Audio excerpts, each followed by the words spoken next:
जय हिंद बच्चों, मैं आर्यस यादव आपका कृष्णा क्लासेस में स्वागत करता हूं। बच्चों, आज हम लोग पढ़ने जा रहे हैं रिफ्लेक्शन ऑफ लाइट। ठीक है, पिछले क्लास में आप लोग पिछले चैप्टर में रिफ्लेक्शन ऑफ लाइट अर्थात प्रकाश का परावर्तन पढ़ चुके हैं, अच्छे समझ चुके हैं। ठीक है ना, उसका न्यूमेरिकल हम करा दिए हैं। अगर उस चैप्टर में कहीं आपको प्रॉब्लम हो तो कमेंट कर दीजिए, हम उसका उत्तर आपको दे देंगे। ठीक है ना।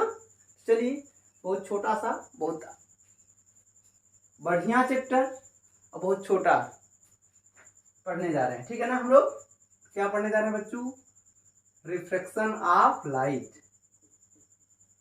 Reflection of light. नोट्स निकालिए और लिखना स्टार्ट करिए। ठीक है ना, मूवी की तरह मत देखिए, वीडियो निकालिए और लिखिए आराम से। ठीक है ना। हिंदी में क्या है? प्रकाश का अपवर्तन। प्रकाश का क्या है? अपवर्तन। आज पढ़ेंगे।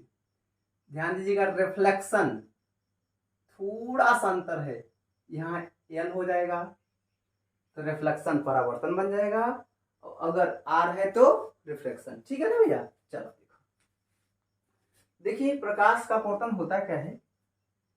सिंपल सा डिफिनीशन है इसका। जब प्रकाश एक माध्यम से दूसरे माध्यम में प्रवेश करता है, जब प्रकाश एक माध्यम से दूसरे माध्यम में प्रवेश करता है तो अपने मार्ग से कुछ विचलित हो जाता है। क्या हो जाता है? अपने मार्ग से कुछ विचलित हो जाता है। इस प्रक्रिया को प्रकाश का अपवर्तन कहते हैं। मार्ग से विचलित होना अर्थात अपने मार्ग से हटना है। ठीक है ना, भटक जाना है, अपना रास्ता छोड़ देना है, यही क्या है? प्रकाश का अपवर्तन। लिखा जाए डिफिनेशन, हेडिंग लगाइए, रिफ्लेक्शन ऑफ लाइट। हिंदी में प्रकाश का अपवर्तन। प्रकाश का अपवर्तन लिखे भैया। जब प्रकाश एक माध्यम से, जब प्रकाश एक माध्यम से दूसरे माध्यम में प्रवेश करता है अर्थात जाता है, प्रवेश करता है तो अपने मार्ग से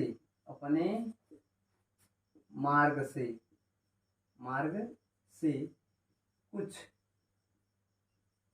विचलित हो जाता है, विचलित हो जाता है।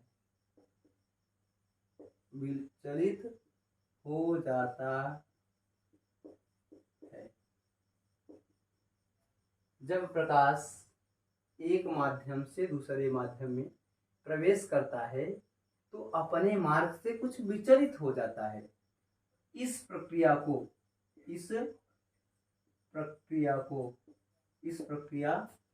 को प्रकाश का अपवर्तन कहते हैं। क्या कहते हैं? प्रकाश का अपवर्तन। ठीक है बच्चों, प्रकाश का अपवर्तन कहते हैं। अपवर्तन समझ पा रहे हैं ना? अपवर्तन जैसे प्रकाश जा रहा है ना, अपने मार्ग से कुछ विचलित हो गया, जा ऐसे रहा है। कैसे जा रहा है प्रकाश? मान लीजिए प्रकाश ऐसे रहा है ना, और थोड़ा सा अपने मार्ग से विचलित हो गया, मतलब टेढ़ा हो गया ना, अपने मार्ग से भटक गया। जो भटकना है, विचलित होना है ना, इसी प्रक्रिया को क्या कहते हैं? अपवर्तन। एकदम सिंपल आसान भाषा में समझ में आ गया ना? अपवर्तन समझ में आ गया ना? क्या प्रकाश ऐसे जा रहा है और अपने मार्ग से कुछ विचलित हो गया है। अगर अपवर्तन न होता, प्रकाश ऐसे जा रहा है, सीधा जाता है। ठीक है ना, समझ आ गया? और अपने मार्ग से कुछ विचलित होना अर्थात अपने मार्ग से कुछ मुड़ जाना ना, यही क्या है? प्रकाश का अपवर्तन। ठीक है ना। तो आपको हम दिखाते हैं प्रकाश के अपवर्तन। ये है, इसे कहते हैं भैया पृथक्कारी तल। क्या कहते हैं इसे? पृथक्कारी तल। ठीक है, ये पृथककारी तल क्या होता है सर? पृथककारी तल जो दोनों माध्यमों को अलग करता है। दो माध्यम का मतलब ये है कि एक माध्यम ऊपर कुछ होगा, जैसे एयर हो गया, ग्लास हो गया, वाटर हो गया, कुछ भी हो गया, एक माध्यम इधर है और दूसरा माध्यम इधर है। जैसे मान लीजिए यहाँ हवा हो गया, यहाँ जल हो गया, एक ग्लास हो गया ना, ये सब क्या है? अलग अलग माध्यम है, ठीक है ना। अब ये इसे बोलते हैं पृथककारी तल, पृथककारी तल, ठीक है बच्चों। अब यहां से आपको याद है पिछले क्लास में हम डिस्कस किए थे, इसे बोलते हैं आपतन कोण, कोण आई। हिंदी में इसे इंसिडेंट एंगल बोलते हैं ना, अंग्रेजी में, सॉरी, अंग्रेजी में क्या बोलते हैं? Incident angle. अब ये क्या है बताइए?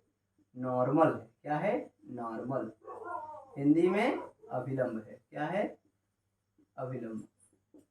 इसे जनरली यन से रिप्रेजेंट करते हैं। किससे रिप्रेजेंट करते हैं? यन से। कोई दिक्कत नहीं है ना। इसे किससे रिप्रेजेंट करते हैं? यन से। अच्छा, यहाँ कोई बिंदु ले लेते हैं, मान लीजिए बिंदु ए लिए हैं और इसे एक प्रकाश की किरण जा रही है, जाना कैसे था इसको? ऐसे,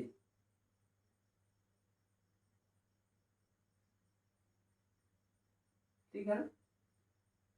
थोड़ा सा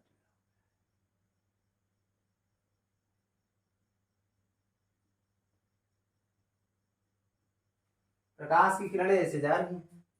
अगर ये माध्यम अलग अलग है तो अपने मार्ग से क्या होगा? थोड़ा सा विचलित हो गई। अब ये बात अलग है कि सर इधर ही क्यों विचलित हुआ, इधर क्यों नहीं हुआ? दोनों तरफ हो सकता है। ये विचलित होने का मतलब ये है कि अपने मार्ग से मुड़ना। तो ऐसे गई है ना, नीचे दब गया है ना, ये नीचे झुक गया, टिल्टेड हो गया है नीचे, ठीक है ना। ऐसे भी हो सकता है। ये डिपेंड करता है कि ये माध्यम कैसे है, ठीक है ना। अब इनको क्या बोलते हैं भैया? कोण आर, ठीक है। ये आपतित किरण है। इसे क्या बोलते हैं? अपवर्तित किरण। इसे अंग्रेजी में इंसिडेंट, इंसिडेंट रेज,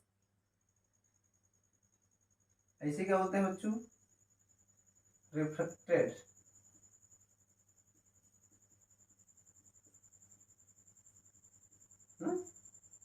इसे क्या बोलते हैं? आपतन कोण, इंसिडेंट एंगल, ठीक है ना। Incident angle.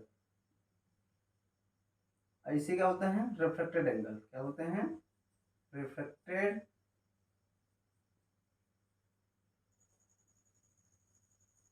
ठीक है ना, कोई दिक्कत नहीं है। इसे बोलते हैं इंसिडेंट पॉइंट। क्या बोलते हैं इसे? ये जो है आपका इंसिडेंट पॉइंट है। क्या है? इंसिडेंट,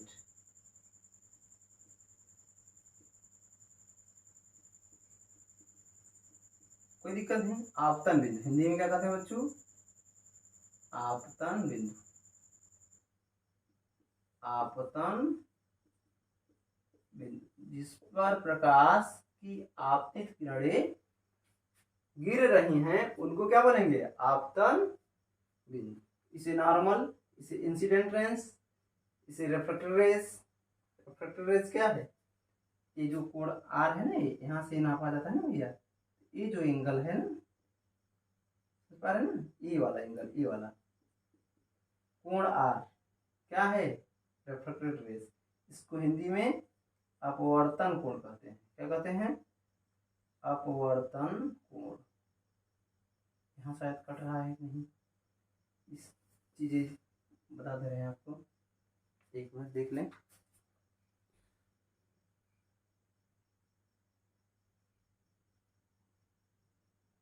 रिफ्लेक्टेड रेज,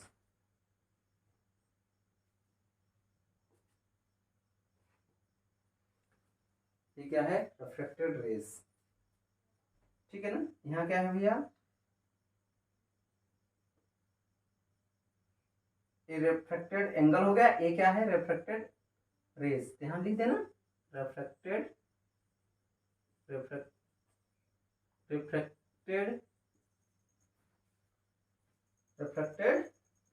रेज, ठीक है। Reflected raise incident, sorry incident की स्पेलिंग INCIDENT है ना, कहाँ के हैं यहाँ,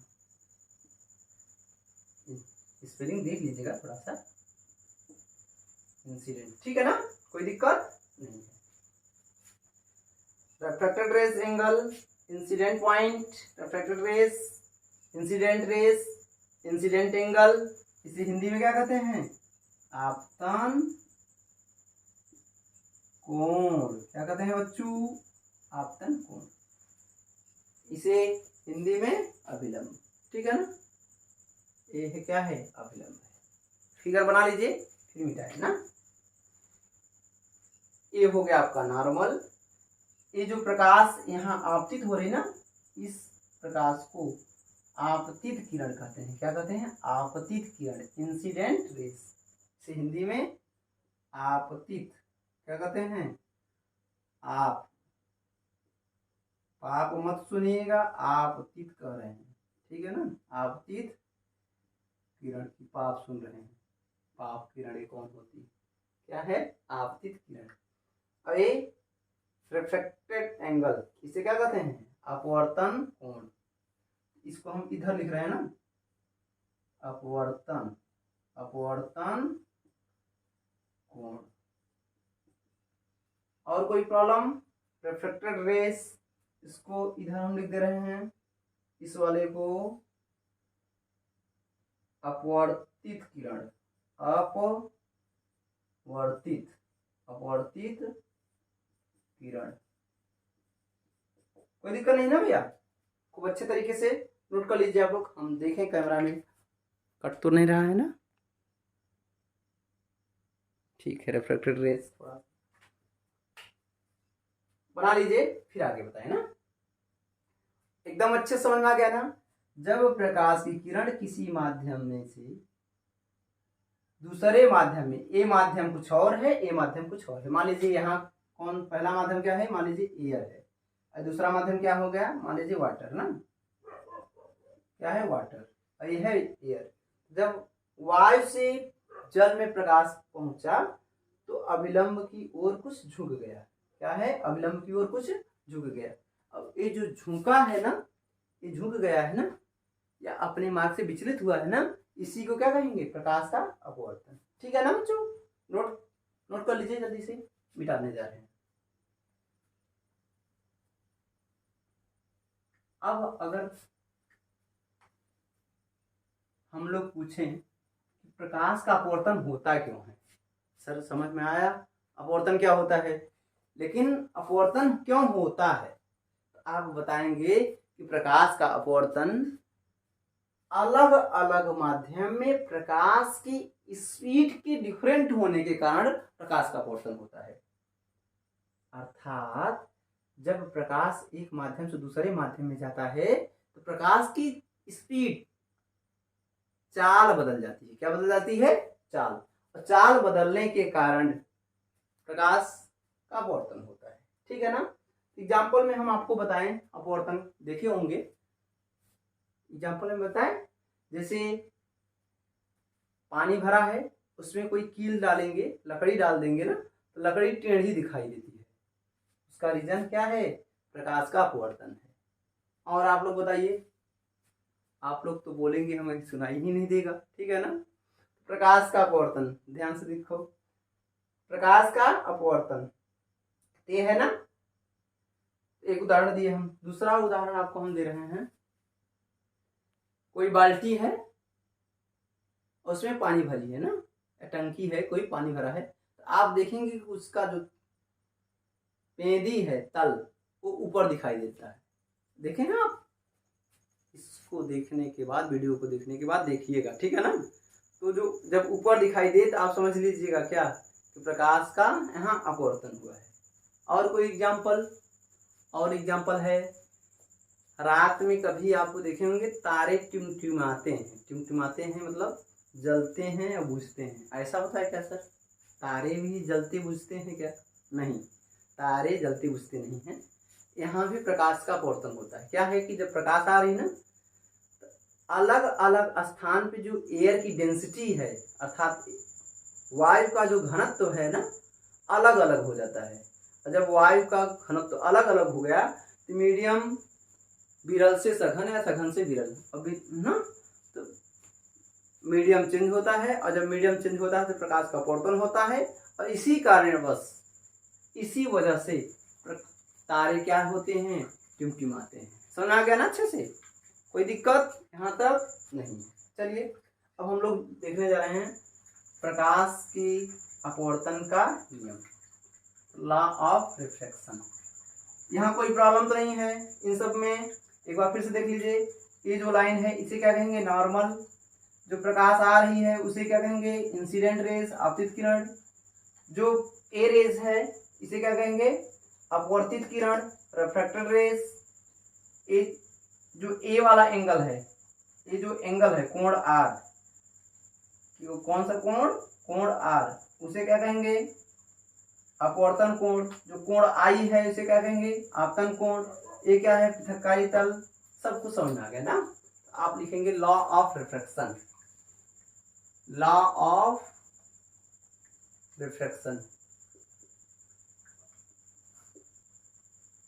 लॉ ऑफ रिफ्रैक्शन। बच्चों, अपवर्तन का नियम, क्या, अपवर्तन का नियम। देखिए अपवर्तन के दो नियम हैं। कितने नियम हैं, दो नियम। प्रकाश का परावर्तन में पढ़े हैं ना, प्रकाश का परावर्तन में भी दो नियम पढ़े हैं। उसी तरीके से यहाँ भी अपवर्तन के दो नियम है। Reflection of, law of reflection, of reflection होता है, इसके दो नियम हैं। पहला नियम क्या है बच्चों, आपतित किरण, आपतित किरण, अपवर्तित किरण, अपवर्तित किरण तथा आपतन बिंदु पर, क्या, आपतन बिंदु पर, आपतन बिंदु पर खींचा गया, खींचा गया अभिलंब। तीनों एक ही तल में होते हैं, तीनों एक ही तल में होते हैं। आपतित किरण, अपवर्तित किरण तथा आपतन बिंदु पर खींचा गया अभिलंब, तीनों एक ही तल पे होते हैं। एक ही, तीनों एक ही, सॉरी, अभिलंब तीनों एक ही तल में होते हैं। ठीक है ना भैया? दूसरा नियम क्या है, आपतन कोण की जा, आपतन कोण की जा, जा नहीं, जा नहीं, जा, जा, आपतन कोण की जा तथा अपवर्तन कोण की जा, अपवर्तन कोण की जा।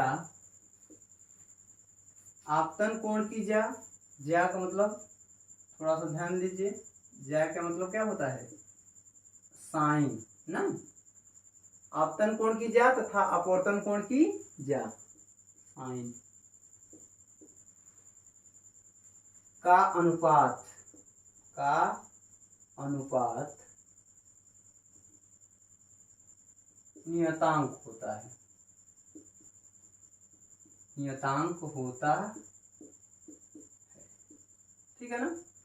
अर्थात इसको हम इधर लिख दे रहे हैं, साइन, या दूसरे कुछ बुक्स में ऐसे लिखते हैं कि आपतन कोण की ज्या तथा अपवर्तन कोण की ज्या परस्पर समानुपाती होते हैं ना। तो जैसे मन करे तैसे आप समझिए, साइन आई, ये आपतन कोण की ज्या हो गया, ज्या मतलब साइन ना, sine i is proportional to sine r. और जब प्रोपोर्शनलिटी हटती है तो एक कांस्टेंट लगता है, sine i equal to n sine r. यहाँ साइन आई बटे sine r equal to n। प्यारा से एक्सप्रेशन आया है। समानुपाती या अनुक्रमानुपाती का मतलब है कि अगर साइन आई की वैल्यू बढ़ाएंगे, समझिए ध्यान से, अगर साइन आई की वैल्यू बढ़ाएंगे, कोण आई का मान बढ़ाएंगे, इसका मान बढ़ेगा। जैसे फॉर एग्जाम्पल ये है ना, इसको क्या करेंगे, ऐसे बढ़ाएंगे ना, ये भी क्या होगा, बढ़ जाएगा। और इसको कम करेंगे ना ऐसे, तो ये मान भी, आर का मान क्या हो जाएगा, कम हो जाएगा। ठीक है ना। Sine i is directly proportional to sine r. अगर आई का वैल्यू बढ़ाएंगे तो साइन आर का वैल्यू बढ़ेगा, अगर घटाएंगे तो घटेगा। और यही बताया है ना, लिखा है इनका अनुपात क्या होता है, नियतांक। वैसे ही और क्या कहते हैं, यन को क्या कहते हैं, यन को बोलते हैं अपवर्तनांक। माध्यम का अपवर्तनांक, माध्यम का अपवर्तनांक, अंग्रेजी में refractive index of that medium ना, रिफ्रैक्टिव इंडेक्स क्या बोलते हैं, रिफ्रैक्टिव इंडेक्स। ऐसे और अच्छे से बोला जाए तो इसको कहते हैं कि पहले माध्यम के सापेक्ष, पहले माध्यम के सापेक्ष दूसरे माध्यम का अपवर्तनांक। इसे लिखते कैसे हैं, ध्यान से लिखिएगा ना, इसको ऐसे लिखते हैं 1 and 2। पहले माध्यम, पहला माध्यम है ना, पहले माध्यम के सापेक्ष दूसरे माध्यम का अपवर्तनांक। ऐसे भी लिखते हैं कहीं कहीं, कुछ बुक्स में ऐसे भी लिखते हैं, ऐसे भी लिखते हैं। दोनों तरीके से आप याद रखेंगे। नोट कर लिए ना, नोट कर लीजिए। अब बात आती है, यहां तक क्लियर हो गया ना। अब n के बारे में सब पता चल गया है। अब ये जो अपवर्तन होता है, नीचे झुकता है या ऊपर झुकता है, अभी आप बताए हैं स्पीड ऑफ लाइट बदल जाती है, इसलिए प्रकाश का अपवर्तन होता है। स्पीड ऑफ लाइट बदलने का मतलब ये है कि जब प्रकाश रेयर से डेंसर में जाएगा, जितना मीडियम में डेंस में जाएगा प्रकाश की स्पीड उतनी कम होती चली जाएगी। जब प्रकाश की स्पीड कम होगी तो माध्यम उतना डेंस होता चला जाएगा, और जब जितना डेंस होगा उसकी स्पीड कम होगी। ठीक है ना, एकदम अच्छे से क्लियर है ना। जैसे देखिए,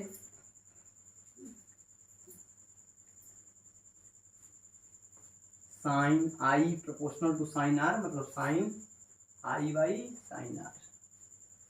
अब नीचे कैसे मुड़ेगा, जब यदि ए माध्यम क्या है, रेयरर अर्थात विरल है, और ए माध्यम सघन है, तो विरल से सघन में जाएगा प्रकाश, तो उसकी स्पीड कम हो जाएगी। जब स्पीड कम हो जाएगी अर्थात सघन में जाएगा, तो प्रकाश की किरण अविलंब की ओर झुकेगी।